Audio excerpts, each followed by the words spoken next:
Hello friends, I welcome you all to the D code IAS YouTube classes.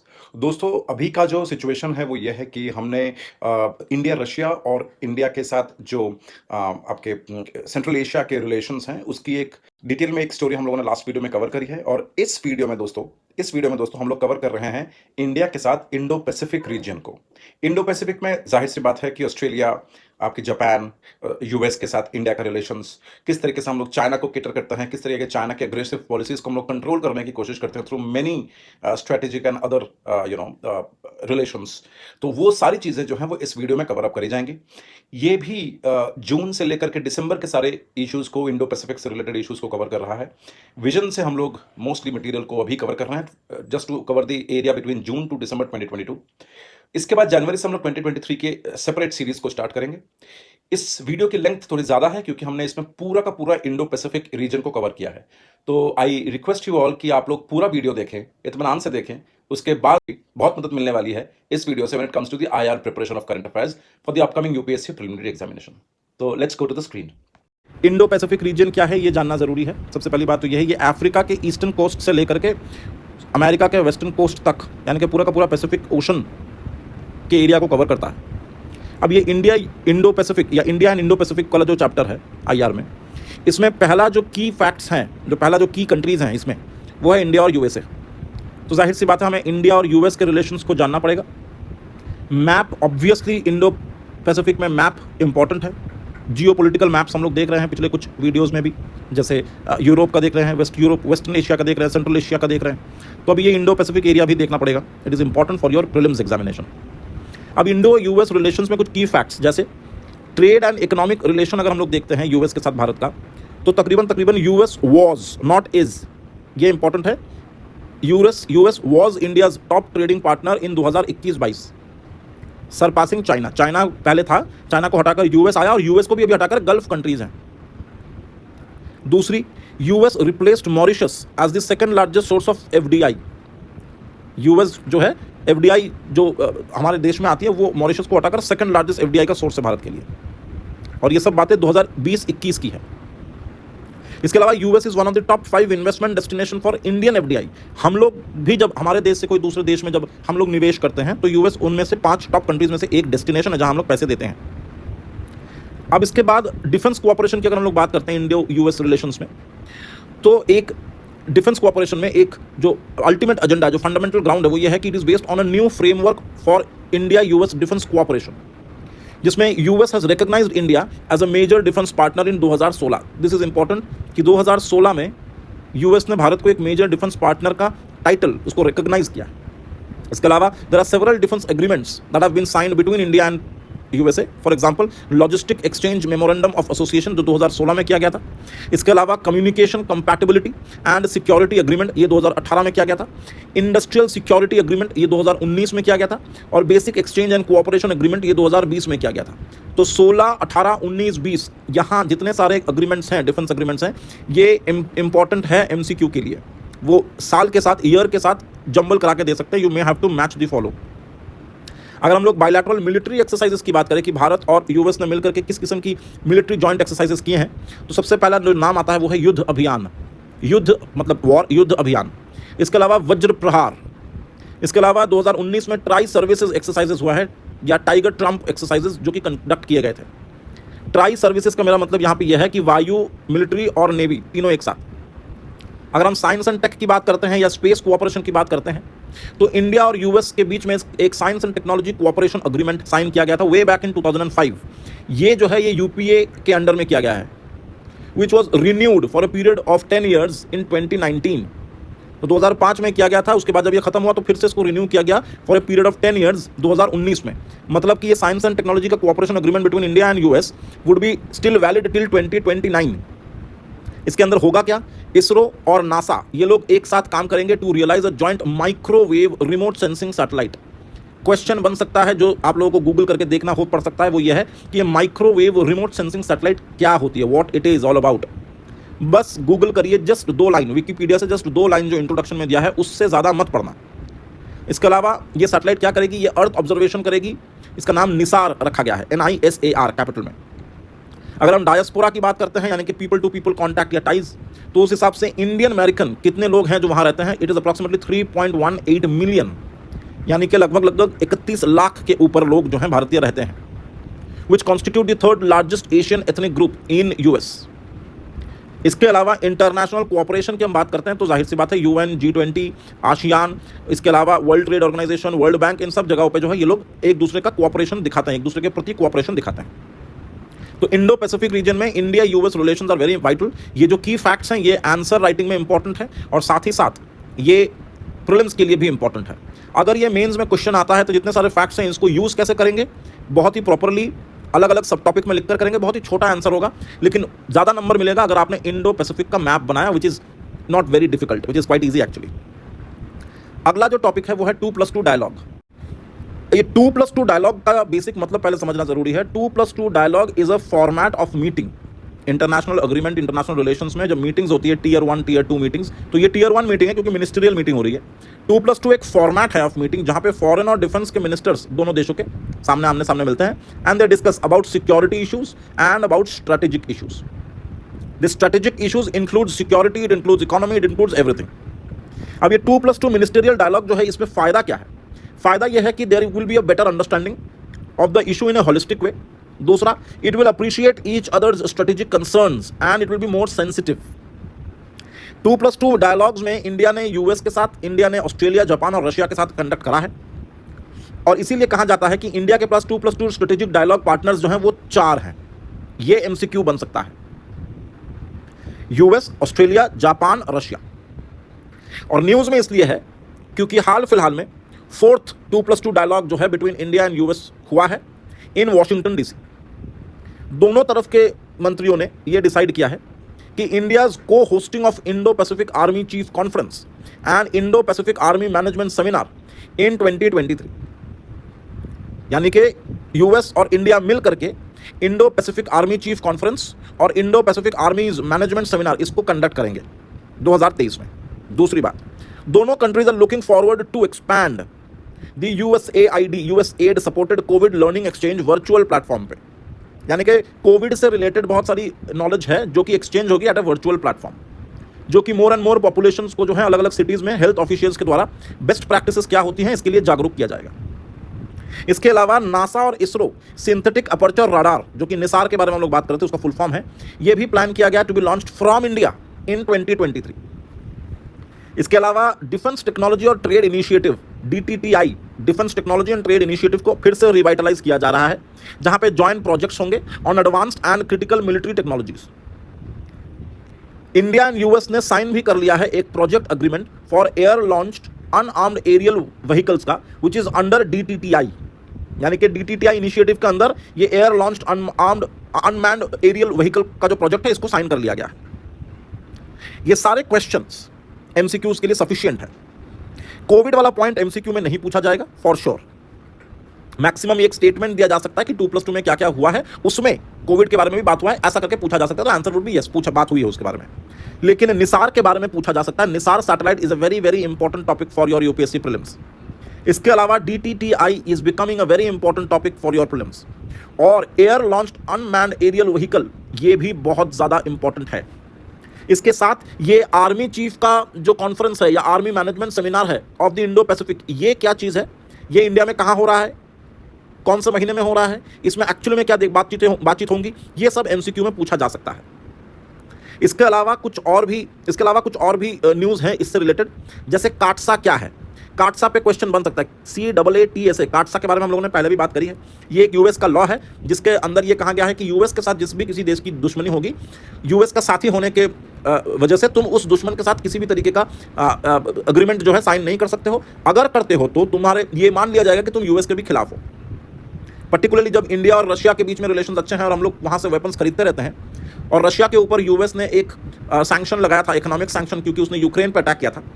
तो काटसा law के अनुसार अगर हम लोग रशिया के साथ दोस्ती करते हैं तो ये एक तरीके से यूएस के साथ दुश्मनी करने जैसा होगा। ये लॉ को जो है काटसा लॉ, इसको यूएस के हाउस ऑफ रिप्रेजेंटेटिव में पास किया गया था। बाद में इसमें अमेंडमेंट्स भी हुई जिसमें इंडिया को एग्जेम्प्ट कर लिया गया है। This is the power of India. India को एग्जेम्प्ट कर लिया गया है from making any economic sanctions under the countering America's advisory through sanction act, जो कार्ड्स एक्ट है, उसके अंदर इंडिया का कोई भी इकोनॉमिक सैंक्शंस नहीं लगेंगे। इंडिया आराम से रशिया से S-400 मिसाइल्स खरीद सकती है। यह इसीलिए दिया गया है ताकि इससे हम लोग चाइना को जो है रोक सकें, चाइना के अग्रेशन को रोक सके। यानी कि इंडिया को एक एग्जेम्पशन मिला है। कितना ज्यादा रियायतें दी जा रही हैं भारत को, क्योंकि भारत का स्टेचर आज की तारीख में इंटरनेशनल लेवल पे बेहतर हुआ है, उसकी इमेज बेहतर हो रही है। और यूएस ये पहली बार कोई इंडिया को रियायत नहीं दे रहा है। इससे पहले भी इंडिया ने एनपीटी साइन नहीं की थी, बावजूद उसको न्यूक्लियर सप्लायर्स ग्रुप NSG में मेंबर बना, मतलब उसमें पार्टिसिपेट करने की अनुमति दी गई है। ये शायद एक लौता कंट्री है भारत जिसको एनपीटी बिना साइन किए भी NSG में वो पार्टिसिपेट कर रहा है। ये इसीलिए इतनी सारी एग्जेम्पशंस भारत को दी जा रही है, क्योंकि Bharat is something in today's international parlance. अब ये S-400 क्या है, इस पे अगर कुछ क्वेश्चन बने तो ये एक mobile long range surface to air missile system है। MCQ यहां बनता है, सरफेस टू एयर, जमीन से ऊपर की तरफ ये उड़ेगा, और यहां पे ही it is capable to protect against almost all sorts of aerial attack, चाहे वो ड्रोन अटैक हो, मिसाइल अटैक हो, रॉकेट हो, फाइटर जेट्स हो, किसी को भी ये सिस्टम डिटेक्ट करके वहीं पे गिरा सकता है। तो these were some of the important topics in 2+2 dialogues। अगला जो टॉपिक है वो है इंडिया जापान। ये जो टॉपिक है ये है इंडिया जापान। ऑब्वियसली जापान की अगर हम बात कर रहे हैं तो सी ऑफ जापान कहाँ है, यू मस्ट नो। जापान के साथ चाइना के बीच में, चाइना का जो मेन लैंड है और जापान जो उसके बीच में कोरिया आता है, नॉर्थ एंड साउथ कोरिया। तो कोरिया स्ट्रेट या कोरियन स्ट्रेट ये कहाँ है, यू मस्ट नो। इसके अलावा फिलिपिन सी कहाँ है, पता होना चाहिए। इसके अलावा ईस्ट चाइना सी कहाँ है, यू मस्ट नो। और इसके अलावा जो सबसे इंटरेस्टिंग चीज है वो है the sea of Okhotsk. It is very important because sea of Okhotsk से एक कोल्ड करंट निकलता है, कोल्ड करंट निकलता है, और यहां पे इस पूरे एरिया में फिशिंग बहुत अच्छी होती है, क्योंकि जहां पे कोल्ड और हॉट करंट, ओशन करंट्स मिलते हैं, वहां पे एक अलग तरीके का वेजिटेशन जो है वो बनता है, जिसके वजह से बहुत सारी फिशेज आती हैं खाने के लिए उसको, और इसीलिए वहाँ पे फिशेस बहुत पाई जाती हैं। इसलिए फिश को फिशिंग एक बहुत बड़ा इंडस्ट्री है देयर। अब रिसेंटली न्यूज़ में क्यों है, बहुत कोई मेजर चीज़ नहीं है, बस इंडिया और जापान ने कंप्लीट किया है 70 साल ऑफ देयर डिप्लोमेटिक रिलेशंस। तो बहुत सारे हम लोगों के बीच में की फैक्ट्स हैं, जैसे कि economic cooperation and economic and commercial cooperation between India and Japan. हम दोनों के बीच में एक कॉम्प्रिहेंसिव इकोनॉमिक पार्टनरशिप अग्रीमेंट है, जो कि एक्चुअली में 2011 से कंटिन्यू चल रही है। इसके अलावा Japan one of the biggest bilateral donor है to India with Japanese official development assistance, जो कि हमें इंफ्रास्ट्रक्चर में असिस्ट करता है। जैसे दिल्ली मुंबई इंडस्ट्रियल कॉरिडोर जो है, ये MCQ बन गया फिर से एक, दिल्ली मुंबई इंडस्ट्रियल कॉरिडोर जो है, इसमें भी official development assistance from Japan हमें मिला है। इसके अलावा Japan being one of the largest investor in India, FDI के क्षेत्र में पिछले 2 डेकेड्स में, यानी कि ऑलमोस्ट 20 साल में, जापान ने हम लोग को $35 बिलियन दिए हैं। इसके अलावा जापान और इंडिया जो है, ये लोग एक साथ काम कर रहे हैं ऑस्ट्रेलिया के साथ, ताकि इनके पास एक सप्लाई चेन रेजिलियंस इनिशिएटिव बना सके।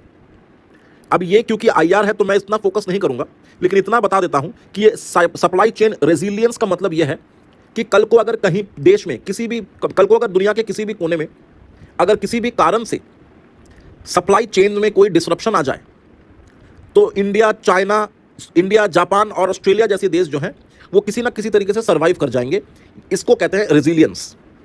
तो मान लो कल को कोविड क्राइसिस फिर से हो गई और सप्लाई चेन्स बंद हो गए, तो ऐसे सिचुएशन में हम लोग की इंपोर्ट कम हो जाएगी, और अगर इंपोर्ट एक्सट्रीम लेवल पे कम हो गई तो सर्वाइव करना मुश्किल होगा। तो हम लोग की सप्लाई चेन ऐसी होनी चाहिए कि कोई भी ऐसी आपदा या विपदा आए, हम लोग उसको झेल सकें, और इसी को प्रैक्टिस में लाना, इसके बारे में R&D करना, ये सारी की सारी चीज़ें जो है वो सप्लाई चेन रेजिलियंस इनिशिएटिव के अंदर आती हैं, जो कि ऑस्ट्रेलिया, जापान और इंडिया मिलकर कर रही है। इसके अलावा इंडिया और जापान जो है, they are working with Germany as well as Brazil, ताकि परमानेंट मेंबरशिप मिल सके UNSC में, जो कि एक ग्रुप ऑफ 4 के नाम से भी जाना जाता है। यूनाइटेड नेशन सिक्योरिटी काउंसिल में इंडिया को ज़बरदस्ती, मतलब इंडिया को प्रमोट कर रही है सारे के सारे कंट्रीज, बहुत सारे कंट्रीज प्रमोट कर रही है, लेकिन P5 कंट्रीज में ये जो 4 कंट्रीज हैं, ब्राज़ील, जर्मनी, जापान और भारत, इसको G4 या ग्रुप ऑफ 4 कहते हैं। ये सारे के सारे 4 कंट्रीज चाहते हैं कि ये किसी भी तरीके से परसुएशन के जरिए परमानेंट मेंबरशिप जो है इनको हासिल हो जाए UNSC में। जाहिर सी बात है, ये अपने आप को भी प्रमोट कर रहे हैं और सामने के 3 कंट्रीज को भी प्रमोट कर रहे हैं। इसके अलावा अगर हम लोग स्पेस की बात करें तो इसरो और Japan aerospace exploration agency, they are working in a joint lunar polar exploration, जिसका नाम है लूपेक्स। इसके अलावा the mission aims to send a lander and a rover to the moon southern pole by around 2024। Lander क्या होता है? एक छोटा सा सैटेलाइट से निकलकर आएगा जो मून के लोअर सरफेस में अटक के बैठ जाएगा, और रोवर जो होगा वो मून के सदर्न पोल में घूमता रहेगा। ये करने की मंशा है लूपेक्स के अंदर, जिसको कंप्लीट करने की इच्छा है बाय 2024। अगर हम लोग थोड़ा सा और आगे बढ़ते हैं तो इंडिया और जापान ने साइन किया है म्यूचुअल लॉजिस्टिक अग्रीमेंट। ये हम लोगों ने यूएस के समय पे भी देखा था। इसके अंदर acquisition and cross servicing agreement भी है। Both the countries have launched India Japan emerging technology and innovation fund. Again an MCQ, India and Japan emerging technology and innovation fund, इसको बनाया गया है इन 2019। इसके अलावा बहुत सारे जॉइंट मिलिट्री एक्सरसाइजेस हम लोगों ने कराए साथ में। अगर हम आर्मी की बात करें, आर्मी जॉइंट मिलिट्री एक्सरसाइज, तो उसका नाम दिया गया है धर्म गार्डियन। अगर हम नेवी की बात करें तो जिमेक्स। अगर हम कोस्ट गार्ड की बात करें तो सहयोग काइजिन। और अगर हम लोग एयरफोर्स की बात करें तो शिनियुम मैत्री। ये सब अलग अलग नाम है army, air force, navy, coast guard के लिए। ये भी एक एमसीक्यू बन सकता है और बहुत ही ईजी और सिंपल होगा अगर याद कर पाए तो, क्योंकि मान लो पूछ लिया उन्होंने कि जिमेक्स क्या है, तो 4 ऑप्शन में एक ऑप्शन हो सकता है कि वो बोले कि ये कोई टेक्नोलॉजिकल इंस्ट्रूमेंट है, कोई बोलेगा कि ये एक बीमारी का नाम है। इस तरह के बेतुक के ऑप्शंस भी हो सकते हैं। अगर तुम्हें पता है जिमेक्स क्या है तो it is basically a naval joint exercises between India and Japan forces. इसके अलावा Japanese Zen garden Kaizen academy was inaugurated in Ahmedabad management association in Gujarat.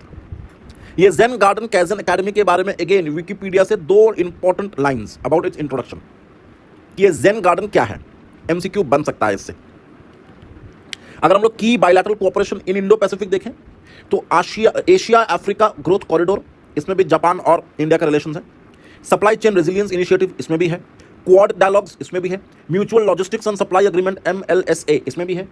और इंडो पैसिफिक स्ट्रेटेजिक अग्रीमेंट्स या इंटीग्रेटेड इंडो पैसिफिक स्ट्रेटेजी, इसमें भी भारत के साथ Japan का cooperation है। जो क्वेश्चन बन सकता है, जो पिछली बार भी मेंस में आया था, वो ये है कि चाइना के जो BRI पॉलिसी है, इस BRI के अगेंस्ट में इंडिया और जापान ने मिलकर के ये एशिया अफ्रीका ग्रोथ कॉरिडोर बनाया है। तो if China is planning BRI, we are planning AAGC, Asia के साथ Africa, Asia Africa growth corridor. It's extremely important for your prelims as well as your mains. और सबसे इंटरेस्टिंग बात यह है कि यह एशिया अफ्रीका ग्रोथ कॉरिडोर का मैप बहुत जरूरी है। ठीक है। इसके अलावा कुछ इंपॉर्टेंट इंफॉर्मेशन जो जापान के साथ है वो यह है कि प्राइम मिनिस्टर, जो उनके फॉर्मर प्राइम मिनिस्टर थे शिंजो एबे, unfortunately he was assassinated. He was one of the finest prime ministers जो हम लोग हमेशा से देखते आए हैं। He was assassinated and he was quite aged. I believe he was more than 70 years of age. तो India finds a special mention in Shinzo Abe's book Towards a Beautiful Country. This is the name of the book, Towards a Beautiful Country. Shinzo Abe की contributions in India-Japan relationship, this could be your mains question. 100% ये पूछ सकते हैं कि Shinzo Abe की contributions क्या हैं India-Japan relations में। सबसे पहला, strategic और global partnership में with respect to peace और security in the region, इसमें उनका बहुत बड़ा रोल है। Under Abe, Japan made for a 10th of the India's FDI and support for major projects. So 1/10 of the FDI और major projects में assistance देना ये शिंजो अबे के काल में हुआ है। उनकी वजह से Mumbai Ahmedabad high speed rail corridor या बुलेट ट्रेन जैसी चीज़ें उनके काल में हुआ है। He supported India's entry into 4 international export control regime. तो उन्होंने सपोर्ट किया था भारत को कि भारत शुड एंटर और should be a part of the 4 international export regimes. इसके अलावा उन्होंने हमारे डिफेंस में भी काफ़ी इक्विपमेंट्स और टेक्नोलॉजी के लिए कोऑपरेट किया है। उनकी कंट्रीब्यूशन से ही इंडियन गवर्नमेंट जो है gave the prestigious Padma Vibhushan award to Shinzo Abe in 2021. This particular thing could be your MCQ. So these are the things that you need to understand when it comes to India-Japan relations. There are many datas and all the datas are relevant for your exam. अगले topic की तरफ बढ़ते हैं। अगला जो topic है वो है इंडिया ऑस्ट्रेलिया। इंडिया ऑस्ट्रेलिया जैसी हम लोग बात करते हैं तो 2-3 चीज़ें मैप के बारे में फिर से मैं बात करूंगा। कोरल सी कहाँ है, कैनबेरा ये क्या है, इनकी कैपिटल सिटी है। होबार्ट ये कहाँ है पूछा जा सकता है। पापुआ न्यू गिनिया ये कहाँ है। पापुआ न्यू गिनिया और ऑस्ट्रेलियन स्ट्रेट के बीच में ये पानी का स्ट्रेट का नाम क्या है पूछा जा सकता है। ताइमूर या टिमोर सी कहाँ है पूछा जा सकता है। इंडोनेशिया के जो आर्किपेलागोज हैं वो ऑस्ट्रेलिया के बीच में एक गैप में है, मतलब इंडोनेशिया के आर्किपेलागोज और ऑस्ट्रेलियन कॉन्टिनेंट के बीच में जो पानी है उसका नाम क्या है। ये सारी चीज़ें पूछी जा सकती हैं। दूसरी चीज़, ऑस्ट्रेलिया का जो वेस्टर्न पार्ट है यहाँ पे कोई भी आदमी नहीं बसते हैं। देयर इज़ नो हैबिटेट पर से। क्यों ऐसा है? क्योंकि यहाँ पे बहुत बड़ा डेजर्ट है। अभी एक बार पिछले साल न्यूज़ में भी आई थी कि यहाँ पे आग लग गया है, यहाँ पे सूखे में आग लगता रहता है।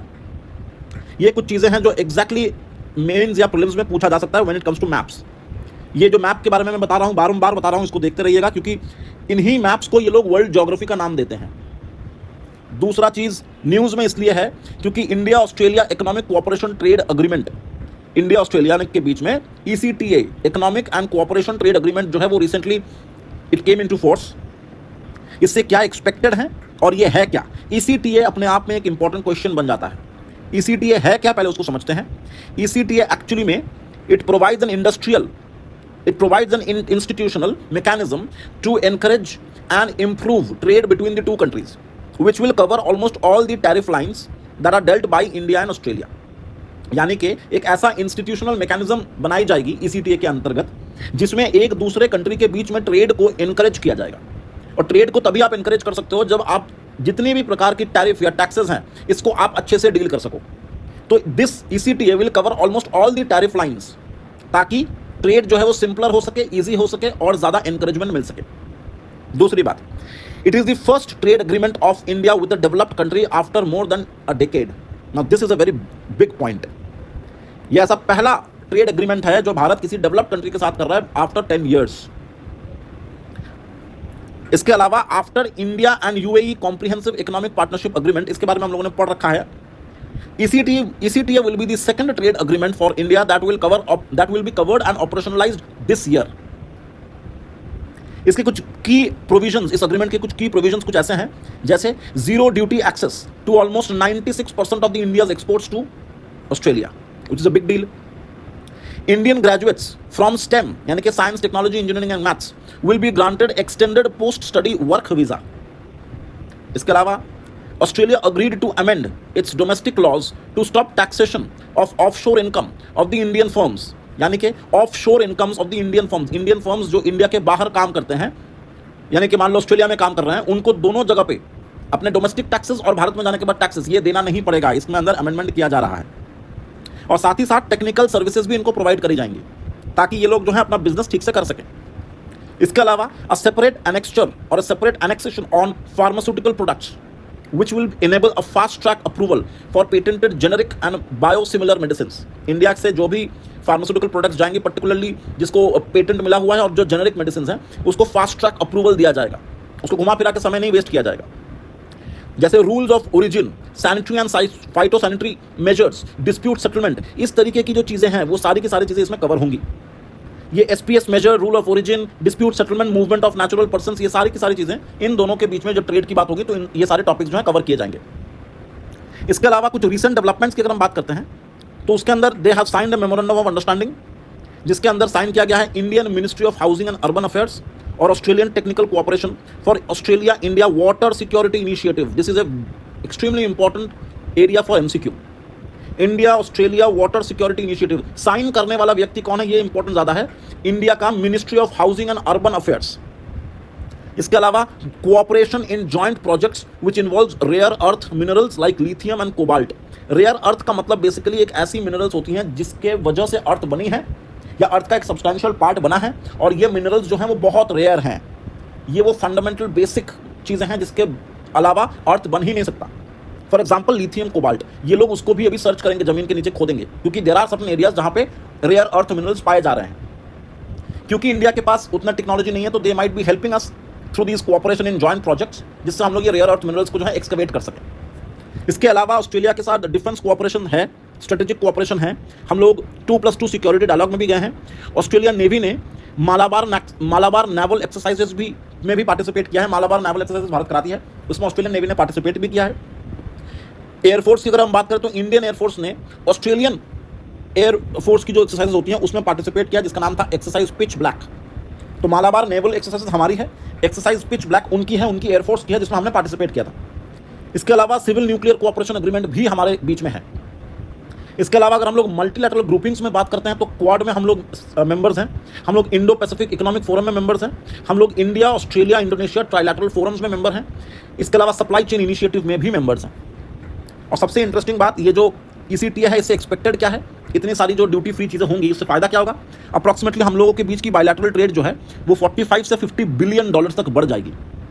दूसरी, it will create a job of at least 10 lakhs, which is a huge amount. इसके अलावा इट विल क्रिएट और provide many opportunities for investment and startup businesses.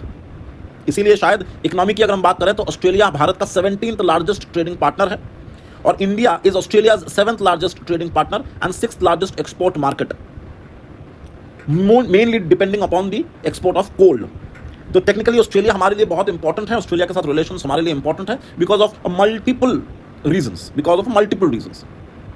अगला जो टॉपिक है वो है India Pacific economic framework for prosperity, Indo Pacific and economic framework for prosperity.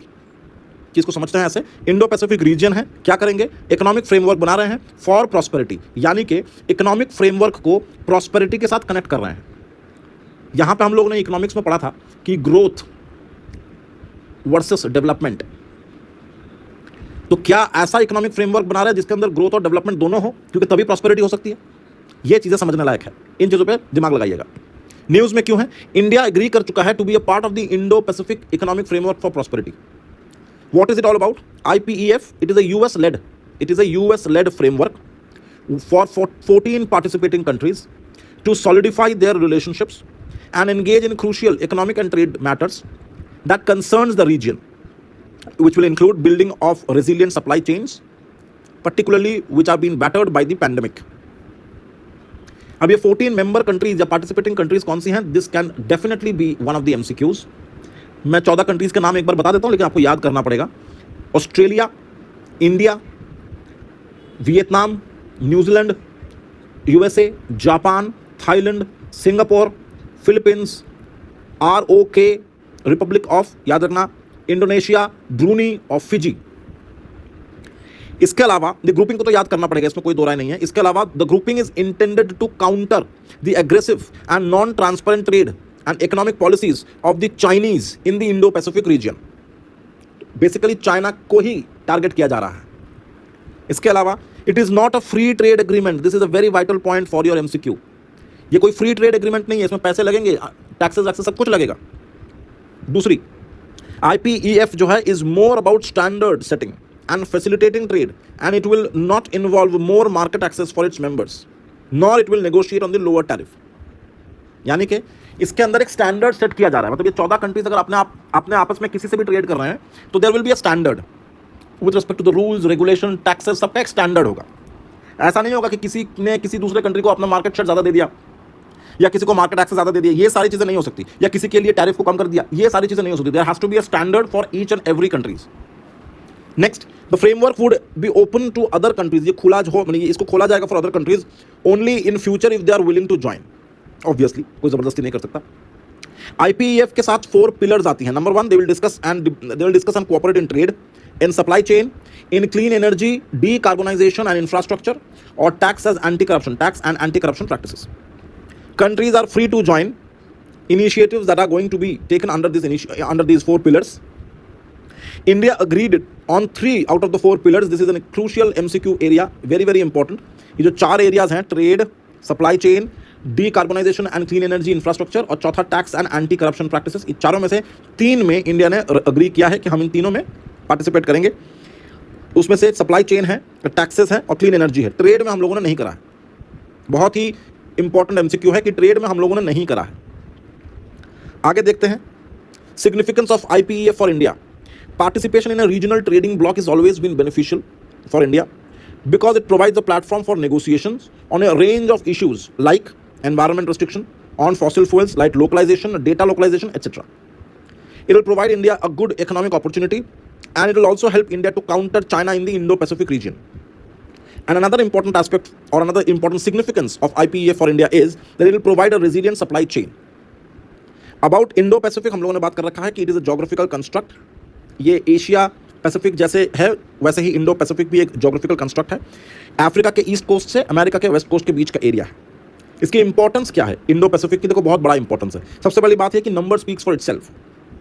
पूरे दुनिया का 44% लैंड इंडो पैसिफिक में है। पूरी दुनिया का 65% of the population Indo Pacific में है। पूरी दुनिया का 62% GDP इंडो पैसिफिक में है, और पूरी दुनिया का 46% of the trade Indo Pacific में होता है, which makes Indo Pacific a very very crucial area. अगला टॉपिक है Bay of Bengal. Bay of Bengal से मेरा मतलब यह है कि बे ऑफ बंगाल में भी बहुत सारे मैप्स की जगह है। बे ऑफ बंगाल के टॉपिक में भी मैप पॉइंट करना पड़ेगा, आपको देखना पड़ेगा। For example Bay of Bengal के अंदर माउथ ऑफ गैंजेस ये कहाँ है, यहाँ पे हम लोग बहुत बड़ा सा एक हम लोग की सुंदरबन है यहीं पे, उससे भी क्वेश्चन बन सकता है। दूसरी चीज़ जो बन सकता है वो ये है लाइन से इंडिया के ईस्टर्न पार्ट में कौन कौन सी कोस्ट एरिया या पोर्ट्स, मेजर पोर्ट्स आती हैं वो पूछा जा सकता है।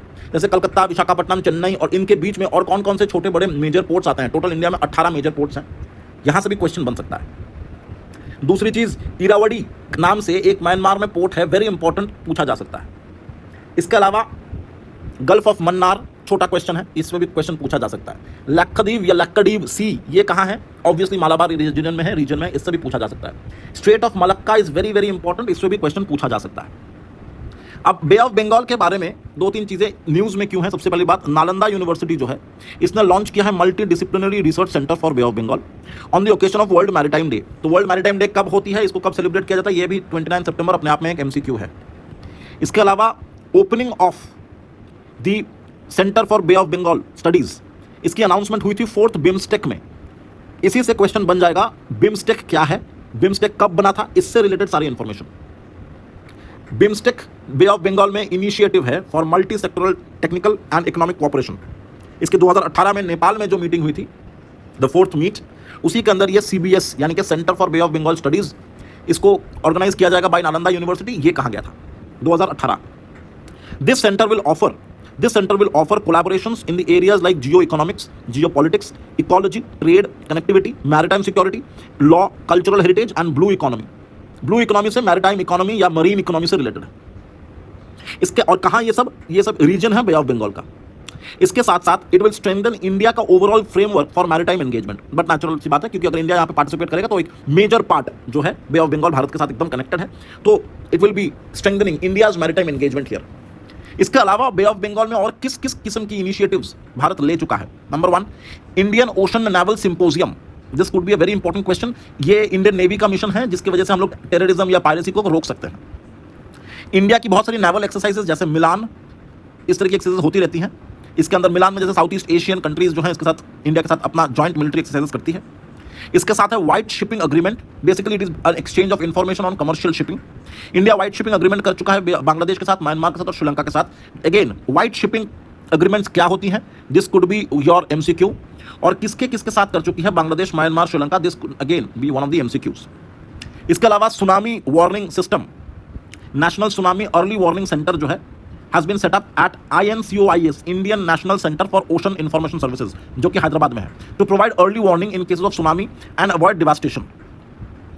अब इसमें के कैच ये है कि सुनामी का कोई प्रायर इंफॉर्मेशन मिलना ऑलमोस्ट इम्पॉसिबल है, क्योंकि ये अगर मिलता भी है तो it will give you maximum of leverage period of 15 minutes.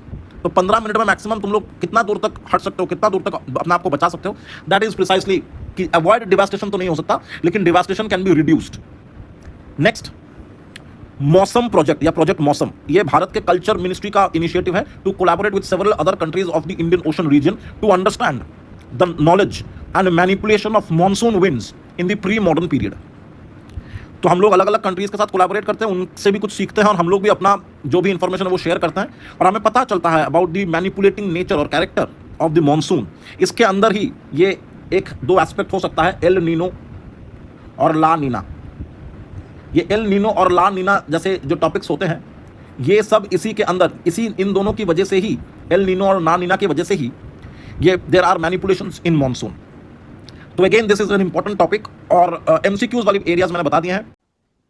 दोस्तों अभी अभी आप लोगों ने कंप्लीट करा है, कांग्रेचुलेशंस फॉर दैट। बहुत जल्दी हम लोग एक और सेशन लेके आएंगे, एक और इंटरनेशनल रिलेशंस के एस्पेक्ट को लेकर आएंगे अगले वीडियो में। तब तक के लिए अगर आप लोग चैनल में नए हैं तो जरूर से सब्सक्राइब करें, वीडियो को शेयर करें, ताकि बहुत सारे एस्पिरेंट्स जो है इसका फायदा उठा सके। थैंक यू, नमस्कार, जय हिंद।